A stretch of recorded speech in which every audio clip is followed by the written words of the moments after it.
चलो स्टार्ट करते हैं एक्सरसाइज 13.4।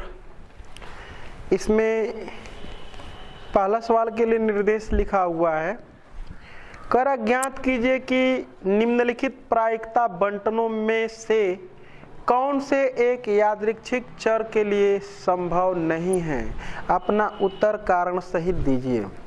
तो कह रहा है कि ये जो भी प्रायिकता बंटन है वो इसमें से कौन यादृच्छिक चर के लिए संभव नहीं है। मतलब कि ये सब प्रोबेबिलिटी डिस्ट्रीब्यूशन है। ये भी प्रोबेबिलिटी डिस्ट्रीब्यूशन है। 4 सवाल हैं हमारे पास। ये भी है।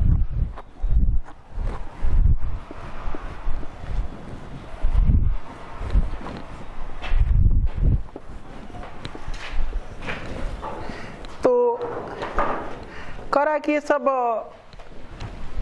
ज्ञात कीजिए कि निम्नलिखित प्रायिकता बंटनों में से कौन से एक यादृच्छिक चर के लिए संभव नहीं है। जो प्रोबेबिलिटी डिस्ट्रीब्यूशन है वो यादृच्छिक चर के लिए इसमें से कौन पॉसिबल नहीं है, यही हमको बताना है।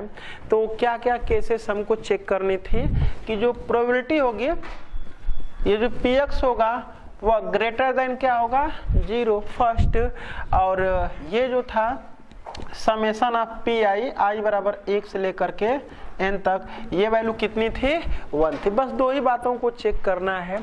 तो फर्स्ट मैं देखता हूं, देखो पहला वाले में जितने भी यादृच्छिक चर हैं 0, 1, 2 उनके करस्पॉन्डिंग जो प्रोबेबिलिटी दिया हुआ है यहाँ पर वो तो ठीक है, पॉजिटिव है। लेकिन उनका सम हम देख लेते हैं कि वो सम कितना हो रहा है। तो देखो ये सम हो जाएगा 1 हो जाएगा क्या, तो ये प्रोबेबिलिटी डिस्ट्रीब्यूशन है। यादृच्छिक जो चर है वह 0, 1, 2 उसके लिए ये प्रोबेबिलिटी डिस्ट्रीब्यूशन है। पूछ रहा कि कौन है और कौन नहीं है, तो हमको बताना है। तो यहाँ पर देखो कैसे लगाएंगे। ए वाले के लिए चूंकि px जो है वह क्या है ग्रेटर देन 0 तो है, पहली बात। दूसरी बात तथा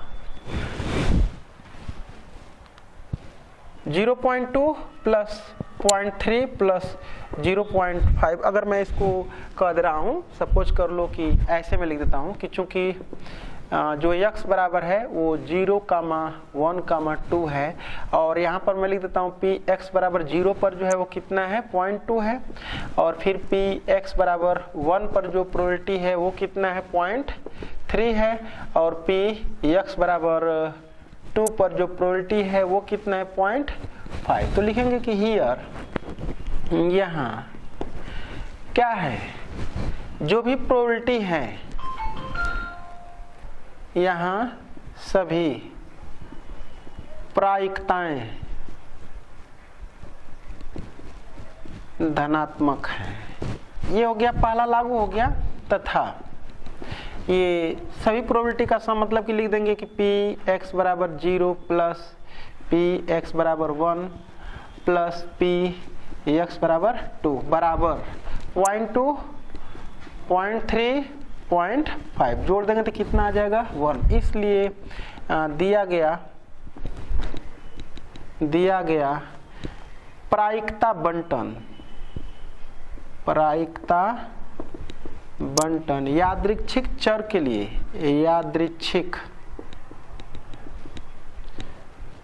के लिए संभव है। हमको बताना है कौन संभव नहीं है, तो ये संभव है। दूसरा के बस हम डायरेक्टली बात करेंगे। देखो इसमें सभी प्रोबेबिलिटियों में से देखो ये ऋणात्मक हो गया। देखो ना, सबको पहले हमको यही देखना है कि कौन कौन इसमें पॉजिटिव है, दूसरी केस ऐड करनी है। फिर ऋणात्मक हो गया, इसका मतलब कि ये प्रायिकता बंटन संभव नहीं है। रीजन हो जाएगा क्योंकि जो px बराबर 3 पर ये जो है px बराबर 3 पर प्रोबेबिलिटी है -0.2, इसलिए वो जो है प्रायिकता बंटन ये पॉसिबल नहीं है। इसकी बात कर लेते हैं। अगर मान लो कि इसको तुम ध्यान नहीं दिए और 4, 3, 7, 1, 8, 4, 12, 12 में से घटेगा तो प्रोबेबिलिटी इसका सबका सम तो 1 आएगा। अगर ध्यान नहीं देंगे तो कह देंगे कि यह जो है कि क्या है प्रायिकता बंटन है, लेकिन वो यादृच्छिक चर के लिए पॉसिबल नहीं है। यहाँ पर देख लेते हैं। देखो पहले तो सब पॉजिटिव है, और दूसरी बात की 5 1 6 3 9 सम 1 नहीं हो रहा है, इसको जोड़ने पर 1 नहीं हो रहा है, तो ये भी प्रायिकता बंटन नहीं है, ये भी प्रायिकता बंटन नहीं है। रीजन क्या हो जाएगा, क्योंकि इसका जो सम है सभी प्रायिकताओं का योगफल है वो 1 नहीं है, इसलिए था। फोर्थ की बात मैं कर लेता हूं। देखो इसमें सभी तो पॉजिटिव हैं, इसको नहीं देखना होता, वो तो कुछ भी हो सकता है, वो तो रियल नंबर होता है, कुछ भी हो सकता है, धनात्मक, ऋणात्मक, 0, कुछ भी हो सकता है। तो ये देखो सब तो पॉजिटिव हैं। 5 4 9 2 11 12 प्रायिकताओं का योगफल 1 से अधिक है, इसका मतलब कि ये भी प्रोबेबिलिटी डिस्ट्रीब्यूशन नहीं है। तो बस यही वाला था। आगे बात करते हैं क्वेश्चन नंबर 2। चलो क्वेश्चन नंबर 2 देखते हैं। पहले सवाल पढ़ते हैं। एक कलश में 4 पीली, एक कलश है ये, इसमें 4 पीली हैं, 4 येलो और 2 हरी गेंदें हैं, 2 ग्रीन गेंदें हैं। तो कह रहा है कि एक कलश में 4 पीली और 2 हरी गेंदें हैं, 2 गेंद यादृच्छिया निकाली गई। यदि x हरी होने की संख्या को व्यक्त करता है तो x के संभावित मान क्या हैं। तो ध्यान से देखते हैं, कह रहा है कि कितनी गेंद निकाली गई हैं, 2 गेंद, यहाँ पर 2 गेंद निकाली गई है। और कह रहा है कि चूंकि 2 गेंद निकाली गई है तथा x यादृच्छिक क्या है, चर है, इसलिए जो x के मान हो सकते हैं वो क्या क्या हो सकते हैं, जो x की वैल्यू है वो क्या क्या हो सकती है, यही हमको बताना होता है। तो ये कह रहा है कि x हरी गेंदों की संख्या को व्यक्त करता है। x किसको व्यक्त करता है, हरी गेंदों की संख्या को। तो देखो हरी गेंदों से रिलेटेड मतलब कि जब हम उस कलश में से गेंदें निकालेंगे तो हमको हमारी रुचि किस पर है, हरी गेंदों की संख्या पर है। तो निकालेंगे 2 गेंदें, हो सकता है कि दोनों गेंदों में से एक भी गेंद हरी न आए, मतलब हमको क्या देखना है, सब छोड़ करके बस हरी गेंदों को देखना है। तो हो सकता है कि हरी गेंद एक भी न आए, तो इसका मतलब कि जो x का मान होगा वो 0, एक भी हरी गेंद नहीं। चाहे ये हो सकता है कि एक हरी गेंद आ जाए, नहीं अरे भाई 2 गेंद हमको निकालना है, तो हो सकता है कि एक हरी गेंद, क्योंकि 2 हरी गेंदें हैं तो एक तो पॉसिबल है ना, निकल सकता है। या ये हो सकता है कि दोनों हरी गेंद, क्योंकि 2 हरी गेंदें हैं तो पॉसिबिलिटी है वो दोनों गेंद हरी आ सकते हैं। तो हमसे पूछ रहा है कि जो x है वह यादृच्छिक चर है, तो x के संभावित मान क्या हो सकते हैं। तो x बराबर 0 हो सकता है, या 1 हो सकता है, या 2 हो सकता है, यही यादृच्छिक चर है, x के मान है, यही हमसे पूछ रहा था। ठीक है, आगे बढ़ते हैं क्वेश्चन नंबर 3। एक चीज और हमसे इसमें पूछ रहा है, क्या x यादृच्छिक चर है। हमसे पूछ रहा है कि क्या x यादृच्छिक चर है। तो देखो भाई यादृच्छिक चर वो कब होगा, तो देखो जितने भी x के मान हैं उनके करस्पॉन्डिंग अगर प्रोबेबिलिटी फाइंड की जा सके। मैंने बताया था कि जो भी यादृच्छिक चर होगा, मैंने फंक्शन के रूप में उसकी डिफिनीशन दिया था। यहाँ पर मैं लिखा था x, चाहे मैं कहा था कि वो यादृच्छिक चर एक फलन है, तो चलो मैं यहाँ पर सैंपल स्पेस लिख दे रहा हूँ उसका जो भी होगा, और इसकी करस्पॉन्डिंग प्रोबेबिलिटी लिख ले रहा हूँ। ठीक है, तो इसमें अगर मान लो कि हम यादृच्छिक चर में क्या क्या ले लेते हैं भाई, सपोज कर लो कि यहाँ पर 0 ले लेते हैं, ये 1 ले लेते हैं और ये 2 ले लेते हैं। तो जब क्या होगी, दोनों गेंदें हरी नहीं होंगी, तो इस बात की प्रायिकता क्या है, वो प्रायिकता निकाली जा सकती है, फाइंड आउट की जा सकती है। अब बस वो हमसे कहता कि एक साथ निकाली गई हैं तो भी मैं निकाल लेता, और अगर कहता कि वो एक साथ नहीं निकाली गई हैं तो ही मैं निकाल लेता। मतलब कोई केस हमको चाहिए, मतलब 2 गेंदें निकाली गई हैं तो इसका मतलब कि वो एक साथ निकाला गया, हमको केस नहीं दिया हुआ है कि वो 1 by 1 रिप्लेसमेंट, विदाउट रिप्लेसमेंट। तो बस ये कह रहा है कि एक साथ निकाली गई हैं, इसका मतलब कि 1 by 1 विदाउट रिप्लेसमेंट। तो 1 by 1 विदाउट रिप्लेसमेंट हम निकाल लेंगे अगर 2 गेंदें, तो इस बात की जो प्रोबेबिलिटी होगी वो कह रहा है कि दोनों में से कोई हरी नहीं है। तो एक गेंद निकालेंगे वो हरी हो, तो इस बात की प्रायिकता क्या होगी, अरे हरी नहीं होती, इस बात की प्रायिकता क्या होगी, तो 1/6, राइट। अरे भाई हमको हरी निकालना, हरी नहीं चाहिए वो, तो इसी में से निकलेगा। अरे 4/6 टोटल अगर हरी नहीं होगी तो इसमें से निकलेगी येलो। और येलो कितनी गेंदे हैं? 4 गेंदे हैं, तो टोटल 4 और माने येलो की संख्या 4 और टोटल कितना है 6, तो 4/6। फिर उसके बाद रखना नहीं है उसमें, अपने पास ही रखना है। तो बताओ अब कितना हो जाएगा ये? 3/5 हो जाएगा। अच्छा अब प्लस, या तो ये हो सकता है कि प्लस इसमें नहीं करेंगे क्योंकि दोनों गेंदें क्या हैं? पीली हैं, एक भी हरी नहीं का मतलब यही ना कि दोनों गेंदें पीली हैं। तो इसके करस्पॉन्डिंग जो प्रोबेबिलिटी आ जाएगी हम इसको सॉल्व कर सकते हैं, तो कितना हो जाएगा 4/10 हो जाएगा। अगर इसके करस्पॉन्डिंग प्रोबेबिलिटी निकालेंगे तो भी निकाला जा सकता है। इसके करस्पॉन्डिंग, देखो हमको प्रोबेबिलिटी से मतलब नहीं है, मैं नहीं तो मैं सारी बात को यहाँ पर बताता। इसके करस्पॉन्डिंग प्रोबेबिलिटी निकाली जा सकती है। तो क्या देखो यह एक फंक्शन नहीं बन रहा है, ये फंक्शन है ना। तो हम तो जानते हैं कि यादृच्छिक चर एक फलन के रूप में डिफाइंड किया गया था, तो इसका मतलब कि जो यक्स है वह यादृच्छिक चर है, वो फलन है तो यादृच्छिक चर है। तो ये हमसे पूछ रहे क्या यक्स यादृच्छिक चर है, तो बस लिख देंगे कि चूंकि यक्स के करस्पॉन्डिंग यक्स के संगत हम प्रायिकता फाइंड कर सकते हैं, निकाल सकते हैं, इसलिए यक्स जो है यादृच्छिक चर है। आगे बढ़ते हैं, चलो क्वेश्चन नंबर 3 देखते हैं। कह रहा है कि माना यक्स चितों की संख्या और पटों की संख्या में अंतर को व्यक्त करता है, जबकि एक सिक्के को कितना बार फेंका गया है? 5 बार फेंका गया है। तो यक्स के संभावित मूल्य क्या है? एक सिक्के को कितना बार फेंका गया है? 5 बार। एक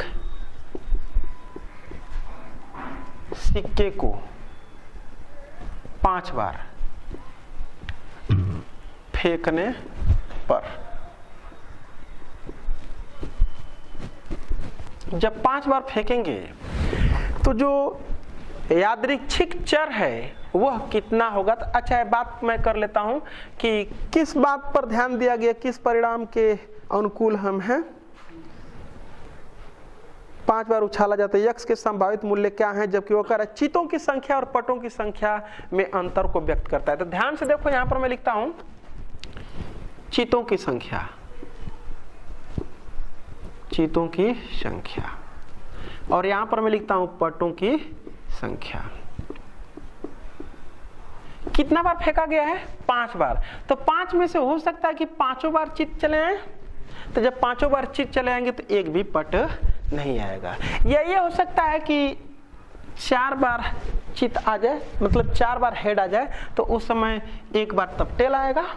या ये हो सकता है कि 3 बार अगर हेड आता है तो 2 बार पट आएगा, अगर 2 बार हेड आता है तो 3 बार पट आएगा, अगर 1 बार क्या आता है हेड आता है तो 4 बार पट आएगा, अगर वो हेड आता ही नहीं है तो 5 बार क्या आएगा? टेल आएगा। अब इन्हीं के वो अंतर की बात कर रहा है, तो यहाँ पर मैं लिख देता हूं कि यादृच्छिक, नहीं तो अंतर निकाल देता हूं। मैं क्या लिखता हूं यहाँ पर?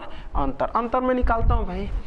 अंतर का मतलब होता है बड़ी संख्या में से छोटे संख्या के घटाव को हम अंतर कहते हैं। तो देखो ये बड़ी संख्या 5 है, 5 में से 0 कम कर देंगे तो 5, 4 में से 1 कम करेंगे तो 3, 3 में से 2 कम करेंगे तो 1। अब देखो फिर वही बात, एक बार बड़ी संख्या में से छोटी संख्या को हम क्या कहते हैं? अंतर करना कहते हैं। अंतर ये नहीं करा कि बड़ी संख्या में ये चीतों की संख्या में से पटों की संख्या को घटाव को, नहीं, ये नहीं करा है। चीतों की संख्या तथा पटों की संख्या में अंतर को व्यक्त करता है, ऐसा कहा है।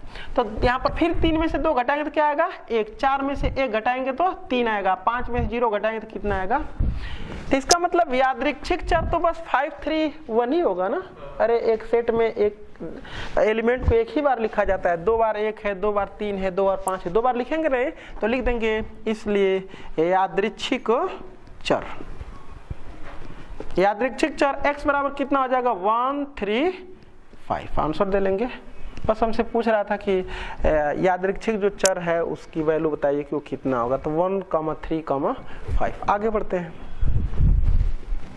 चलो क्वेश्चन नंबर 4 पढ़ते हैं। निम्नलिखित के प्रायिकता बंटन ज्ञात की। जब हमसे क्या पूछ रहा है? प्रायिकता प्रोबेबिलिटी डिस्ट्रीब्यूशन बनाना है। मतलब कि यादृच्छिक चर लिखेंगे और उसके करस्पॉन्डिंग प्रोबेबिलिटी लिखेंगे। देखते हैं फर्स्ट 4A कह रहा है एक सिक्के की 2 उछालों में पटों की संख्या का। तो समझो पहले एक सिक्के को अगर हम 2 बार उछालेंगे तो सैंपल स्पेस क्या बनेगा, head head, head tail, tail head और टेल टेल। एक सिक्के को 2 उछाल करेंगे तो यही बनेगा ना।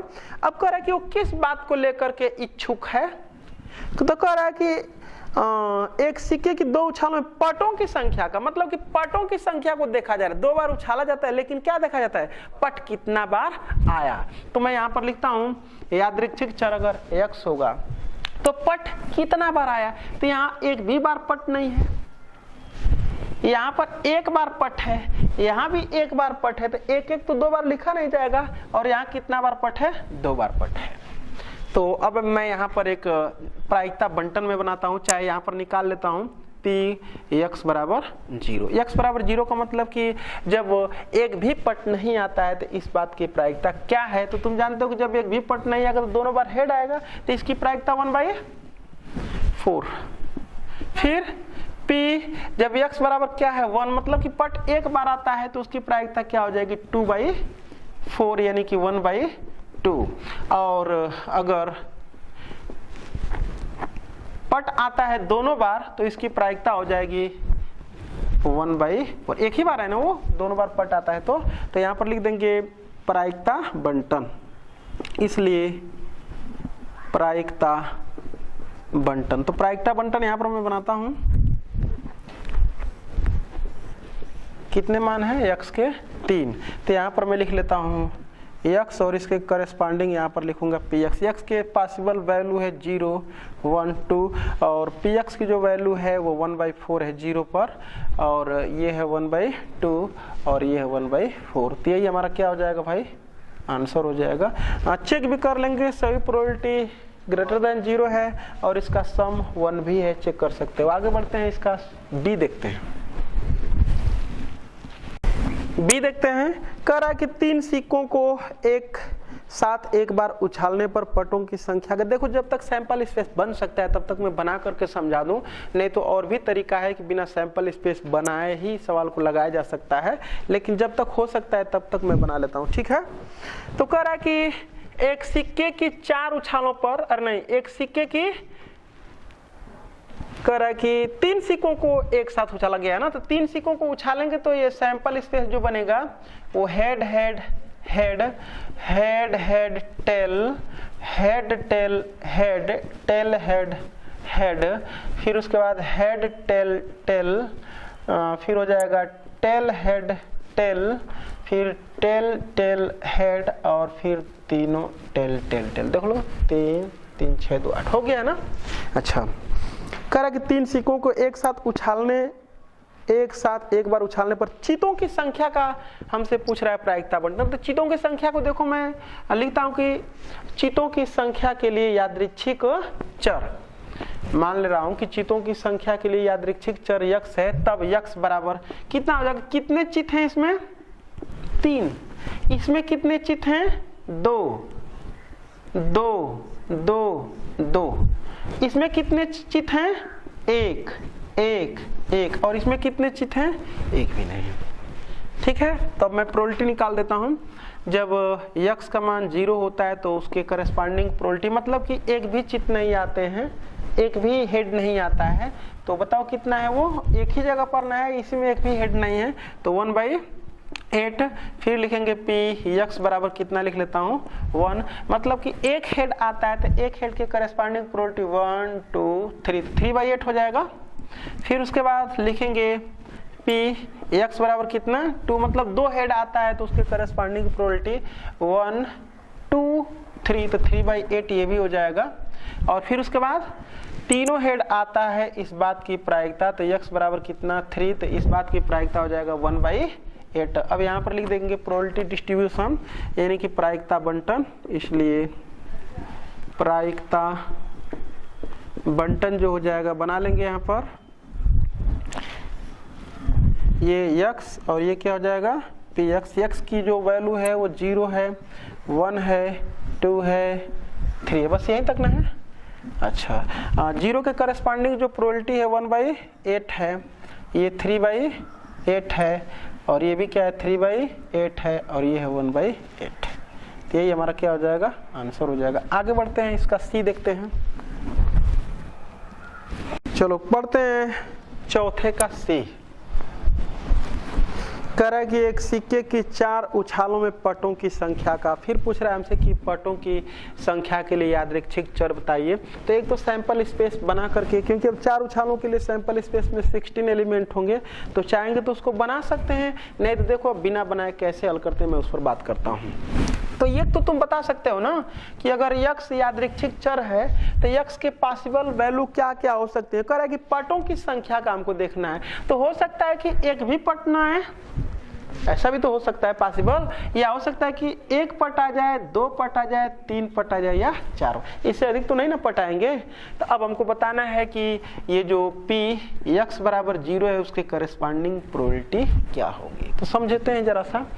हाँ, ध्यान दो, जब हम लेकर के चलेंगे एक सिक्के को, जब 4 बार उछालेंगे तो जो एक एलिमेंट की प्रोबेबिलिटी होती है, देखो ना एलिमेंट ऐसा ही ना आएगा, h h h ऐसा ही कुछ आएगा ना। तो इसकी प्रोबेबिलिटी है 1/2, तो इंटू 1/2 इंटू 1/2 इंटू 1, तो मतलब कि इसमें जो भी एलिमेंट होगा उसकी प्रोबेबिलिटी 1/16 होती है, ये तो हमको मालूम है, ठीक है ना। तो हमसे ये कह रहा है कि क्या एक भी, कह रहा है कि एक सिक्के की 4 उछाल पटों, एक भी पट नहीं आता है, मतलब एक भी पट नहीं आएगा तो चारों क्या आएंगे, हेड आएंगे।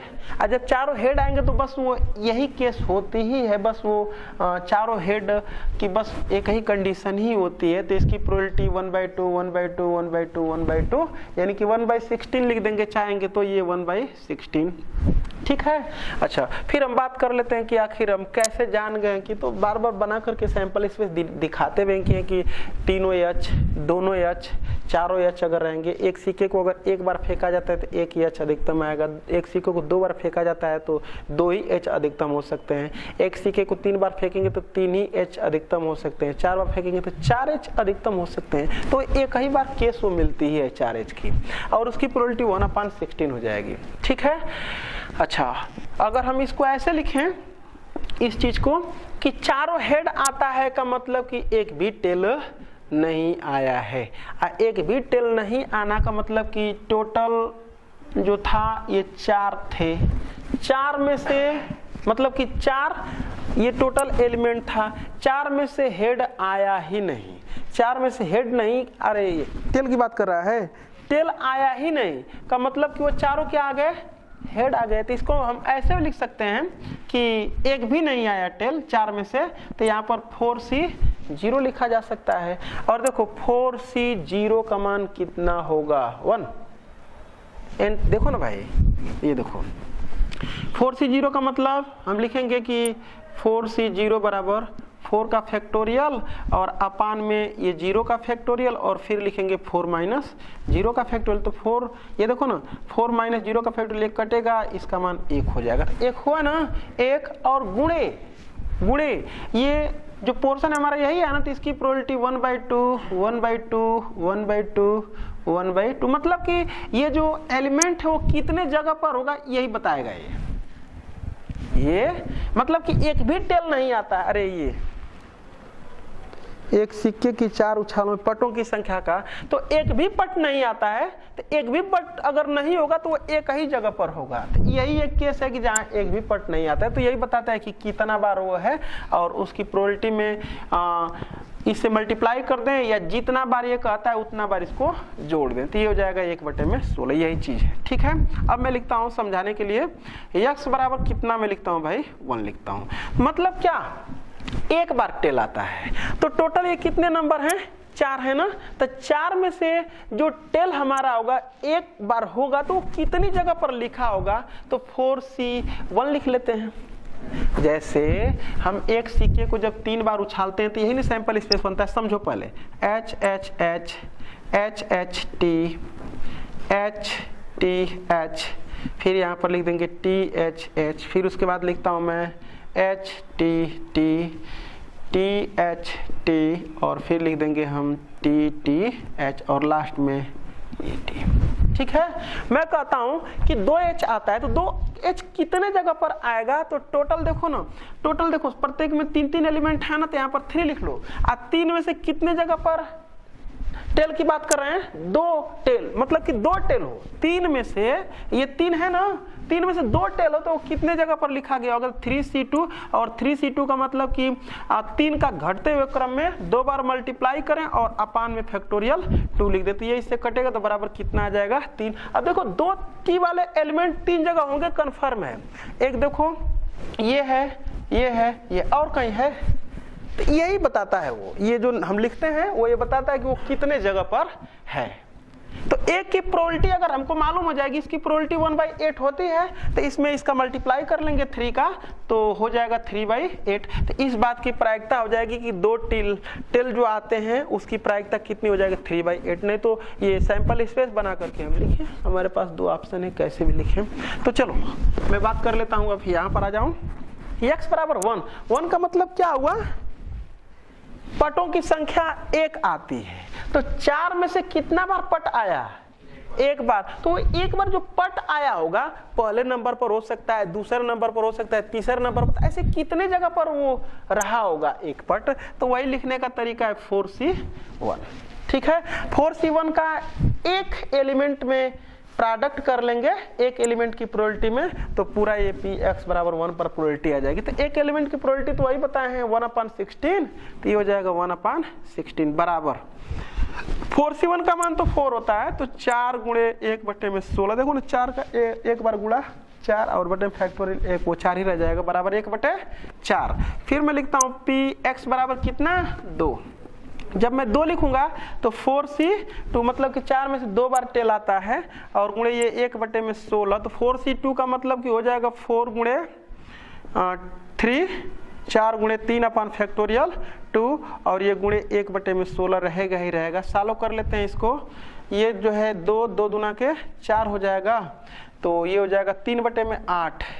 आगे देख लेते हैं x बराबर कितना ले लेता हूं मैं, 3, तो px बराबर 3 का मतलब कि 4c3। अब 4c3 का मतलब 4c1 पास्कल रूल यही कहता है ना, तो ये हो जाएगा 4c3 और यहाँ पर 1/60, ये 4c1 के इक्वल है, तो 4c1 का मतलब 4 होता है, तो 4 × 1/16 बराबर 1/4 हो जाएगा। फिर एक बार और है px बराबर कितना, 4, तो इसका मतलब कि 4 में से 4 बार टेल आता है, तो ये 4c4 का मतलब 1 होता है, तो ये हो जाएगा 1/16। अब इसके बाद लिख देंगे, इसलिए क्या, प्रायिकता बंटन, प्रायिकता बंटन। तो प्रायिकता बंटन यहां पर लिखेंगे हम, अब 1 2 3, ये तो हमारा x है और ये px है, तो ये 0 1 2 3 और एक और है ना 4, इसके करस्पॉन्डिंग प्रोबेबिलिटी है 1/16, और ये है 1/4, ये है 3/8, ये है 1/4 और ये 1/16। तो देखो ये हो जाएगा, 4 से ऊपर नीचे गुणा करें तो 4 हो जाएगा, और 4 × 6 10 हो जाएगा, और 10 × 4 14 15 16, सही है, 16/16 बराबर 1। आगे देखते हैं, चलो क्वेश्चन नंबर 5 देखते हैं। एक पासा 2 बार उछालने पर सफलता की संख्या का प्रायिकता बंटन ज्ञात कीजिए। तो 9, तो इसको भी 2 तरह से हम बता सकते हैं। पहला कि पासे को फेंकने पर जो सैंपल स्पेस बनता है, पहले उसको मैं बना लूंगा, तब समझाऊंगा तो अच्छा रहेगा। तो चलो, एक पासे को जब 2 बार फेंकेंगे तो 1 1 1 2 सब तुम कामा लगा लोगे, जानते हो सब। ये 1 3, फिर 1 4 1 5 1 6, और कामा कहाँ कहाँ रहता है सब तुम जानते हो। फिर यहाँ पर हो जाएगा 2 1 2 2 2 3 2 4 2 5 2 6, फिर 3 1 3 2 3 3 3 4 3 5 3 6, 4 1 4 2 4 3 4 4 4 5 4 6 5 1 5 2 5 3 5 4 5 5 5 6 6 1 6 2 6 3 6 4 6 5 6 6। चलो भाई, ये सैंपल स्पेस हमारा हो गया। कह रहा है कि 1 5 7 2 बार उछालने पर सफलता की संख्या का प्रायिकता बंटन ज्ञात कीजिए, जबकि वो 2 सवाल दिया हुआ है, दोनों में सफलता किसको माना गया देखते हैं। कह रहा है कि 3 से बड़ी संख्या को एक सफलता माना गया है। तो देखो मतलब कि किस बात के लिए हम इच्छुक हैं, 3 से बड़ी संख्या के लिए इच्छुक हैं। तो कोई जरूरी थोड़ा है कि 3 से बड़ी संख्या के लिए इच्छुक हैं तो 3 से बड़ी संख्या आ ही जाए। पासा जब उछाल रहे हैं तो 3 से बड़ी संख्या, ध्यान से देखो, एक पासे को जब हम 2 बार फेंकेंगे तो 3 से बड़ी संख्या हो सकता है कि आ जाए, या हो सकता है कि 3 से बड़ी संख्या न आए। तो हो सकता है कि 3 से बड़ी संख्या अइबे न करे, या हो सकता है कि एक बार आ जाए, या हो सकता है कि दोनों बार आ जाए। यही ना यादृच्छिक चर होगा। तो यहाँ पर हम कह रहे हैं कि 3 से बड़ी संख्या को एक सफलता माना गया है। तो यहाँ पर मैं लिखता हूँ ए में यादृच्छिक चर को x। तो हो सकता है कि एक भी बार 3 से बड़ी संख्या न, 2 बार उछाला गया है तो एक भी बार 3 से बड़ा अंक नहीं आया, या ये हो सकता है, यहाँ पर मैं लिख देता हूँ कि जो सफलता है, सफलता वो क्या है, सफलता 3 से बड़ी संख्या को एक सफलता माना गया। लिख देता हूं यहां पर कि 3 से बड़ी संख्या को एक सफलता माना गया है, माना गया है। तो इसके करस्पॉन्डिंग अगर यादृच्छिक चर की हम बात करेंगे तो हो सकता है कि एक भी संख्या 3 से बड़ी न आई हो, चाहे हो सकता है कि एक संख्या 3 से बड़ी आ गई हो। इसमें जब उछालें देखो 2 नंबर है ना, तो इसमें से एक भी नहीं है यहाँ पर। या हो सकता है कि एक 3 से बड़ा नंबर आ जाए, एक 3 से छोटा है, या ये हो सकता है कि दोनों ही बार 3 से बड़े नंबर चले आए। तो अब मैं करस्पॉन्डिंग प्रोबेबिलिटी की बात करता हूँ। अगर x बराबर 0 होगा तो उस समय मतलब कि एक भी नंबर 3 से बड़ा नहीं आता है। तो देखो 1 2 3 4 5 6 7 8 9, जरा देख लो तो 9 नंबर ऐसे हैं जिनमें से एक भी नंबर मतलब 2 बार उछाला गया तो एक बार भी 3 से बड़ा नंबर नहीं आया है, या तो 3 के बराबर है नहीं तो 3 से छोटा है। तो ये 9 है और टोटल कितना है 36, तो हो जाएगा 1/4। अगर px बराबर कितना हो जाए 1 हो जाए, मतलब कि एक बार 3 से बड़ा नंबर आता है। तो एक बार नंबर बड़ा है तो 1 2 3 4 5 6 7 8 9 9 9 10 11 12 13 14 15 16 17 18 एलिमेंट हैं। तो 18/36 बराबर 1/2। अब उसके बाद मैं लिखता हूँ px बराबर 2, मतलब कि दोनों नंबर 3 से बड़े आते हैं। तो दोनों नंबर 3 से बड़े हो जाएंगे, इस लाइन से होगा, यहाँ तक तो सब एक ही नंबर होगा। तो यहाँ देखो दोनों नंबर अब 3 से बड़े होंगे, 1 2 3 4 5 6 7 8 9, और कोई नहीं है। तो 9/36 बराबर 1/4। तो यहाँ पर लिख देंगे इसलिए प्रायिकता बंटन, प्रायिकता बंटन। यहाँ पर मैं लिख लेता हूँ, टेबल बना लेता हूँ। ये x है और ये क्या है, px है। तो x के कितने मान है, 0 1 2 है ना, तो ये 0, ये 1 और ये 2। इसकी करस्पॉन्डिंग प्रोबेबिलिटी कितनी है, 1/4 1/2 1/4। चेक कर लेना। आगे बढ़ते हैं। पांचवा का बी है, कह रहा है कि पासे पर जो संख्या है, पासे पर प्राप्त संख्या, चाहे लिख देंगे पासे पर संख्या 5 प्रकट होना को एक सफलता माना गया। मतलब कि पासा पर क्या आता है, 5 आ जाता है तो उसको सफलता मान लिया जाता है। अब देख लेते हैं जरा सा कि ध्यान दो, सफलता माना गया कि अगर 5 आ गया तो सफलता मिल गई हमको। इसका मतलब कि हम जब पांचे को फेंकेंगे तो कंडीशन देखते हैं, हो सकता है कि एक भी बार 5 न आए, चाहे हो सकता है कि एक बार 5 आ जाए, चाहे हो सकता है कि 2 बार 5 आ जाए। तो कह रहा है कि जब 5 आ जाएगा तो सफलता हमको मिल गई। तो इसका मतलब कि एक बार 5 आया तो भी सफलता मिल गई और 2 बार 5 आया तो भी हमको सफलता मिल गई। तो जो यादृच्छिक चर हमारा है x बराबर है, वो या तो एक बार भी 5 न आए, चाहे अगर एक बार 5 आ जाएगा तो इस सफलता की कंडीशन है, देख लो, एक बार भी 5 न आए। ठीक है, करा कि हम किस बात को लेकर के चल रहे हैं, सफलता 5 आने को सफलता माना गया है। तो जब हम देखेंगे पांसे को फेंकेंगे तो जो केसेस आती हैं वही तो लिखना है। ये कोई जरूरत है कि हम पांसा को फेंके तो हमको सफलता ही मिले, लेकिन हम इच्छुक हैं सफलता के लिए, किस बात को लेकर के कि 5 आता है सफलता मानी जाती है। तो जो कंडीशन होगी उसके रिस्पेक्ट में वो क्या क्या हो सकते हैं, जब हम पासे को उछालेंगे तो या तो सफलता मिल सकती है या तो सफलता नहीं मिल सकती है। तो सफलता कब कब नहीं मिलेगी, जब नंबर 5 नहीं आएगा तो सफलता हमको नहीं मिलेगी, और जब नंबर 5 आ जाएगा तो हमको सफलता मिलेगी। तो नंबर 5 आने की भी केसेस हैं, एक बार आ सकता है, दोनों बार आ सकता है।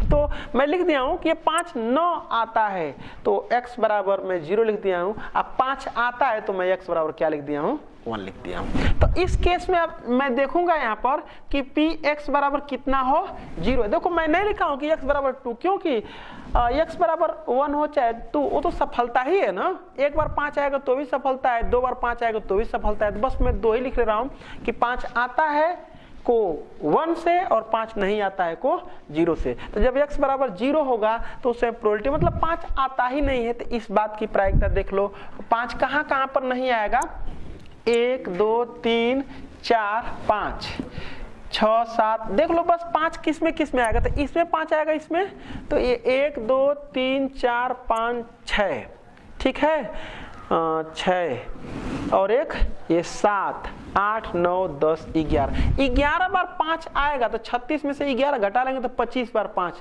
नहीं आएगा। तो यहाँ पर हो जाएगा 25 बटे में 36, ठीक है। और जब px बराबर कितना हो जाएगा 1, तो बाकी अब इसके अलावा तो सब में 5 है ना, तो ये कितना हो जाएगा 11 बटे में 36। तो यहाँ पर हम लिख लेंगे प्रायिकता बंटन, प्रायिकता बंटन। तो प्रायिकता बंटन यहाँ पर मैं लिख दूंगा x और यहाँ पर लिख लूंगा px। तो x का मान क्या क्या है भाई, एक 0 है और एक 1 है। तो 0 के 1 और 0 के करेस्पॉन्डिंग प्रोबेबिलिटी है 25 बटे में 36 और 11 बटे में 36। चेक कर लो जरा।